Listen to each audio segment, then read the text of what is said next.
Hi, Julie Russo here, creator of Structures of Equality, where we're making sense of math stories.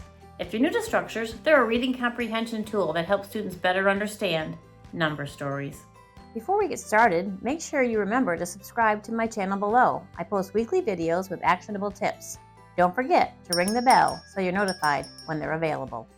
When I introduce a math story to first grade, kindergarten, second grade, younger grades specifically, I take it really slow, and the story could be something like this.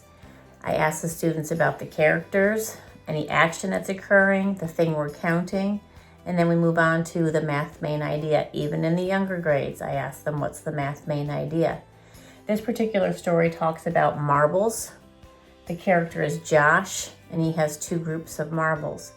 Some of them are pink, and some of them are black, and he's composing them to form a total group of marbles. And I love to use my hands. I love to use those visuals with students. So we have the math main idea is this. We have pink marbles. We have black marbles. We're bringing them together to form a total group of marbles. Having the actual marbles for the students to see and hold builds context for them, builds understanding for them. So that would be great. The next best thing is having representations. So I have pink cubes and I have black cubes here. So I would ask the students to be thinking about what these cubes represent in our math story.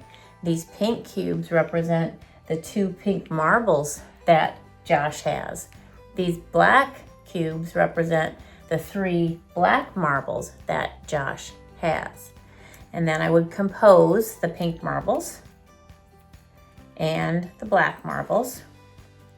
So now I have two distinct groups of marbles, and I'm bringing them together to form a total group of marbles. So I have two parts, bringing them together to form a total. So this is an introductory idea to Structures of Equality, but we still have our concepts here. We still have our values. Our values are here. We have 1, 1, 1. And 1, 1, 1. So we have 3 and 2, that's our values.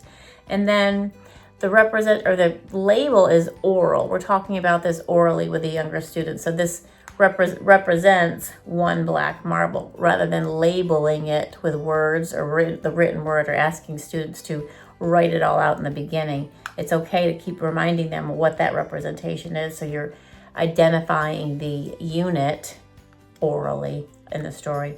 And then the equality is a little trickier because I don't bring in a total bar in the beginning. In the beginning, we just talk about the parts bars. If you bring that total bar in too soon, sometimes the students might say, Josh had 10 marbles. And so we don't want to confuse them. So initially, we just show the parts bars. Once we've shown that model, then we can move on to a drawing, a visual drawing. So I'm still thinking about the context of the story.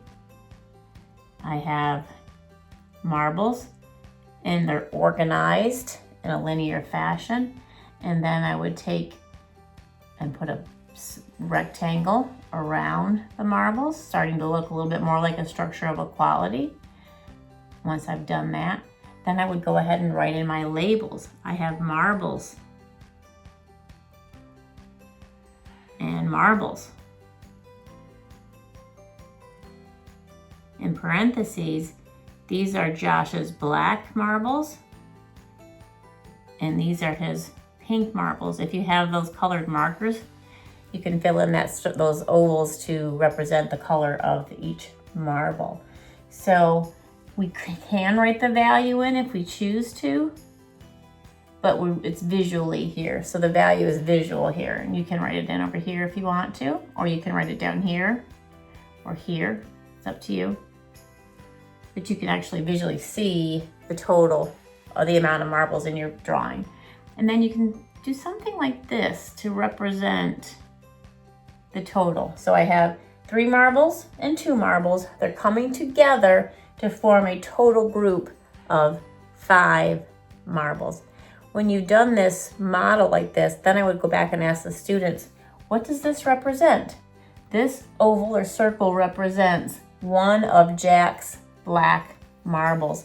If they can tell you that, and they understand the relationships occurring in the story, and they understand the model. The next step is then having them retell you the story using only the model. I love working with teachers and providing you the support you need to be successful. Let's stay connected. If you're not already on my email list or in my Facebook community, the links to join are below.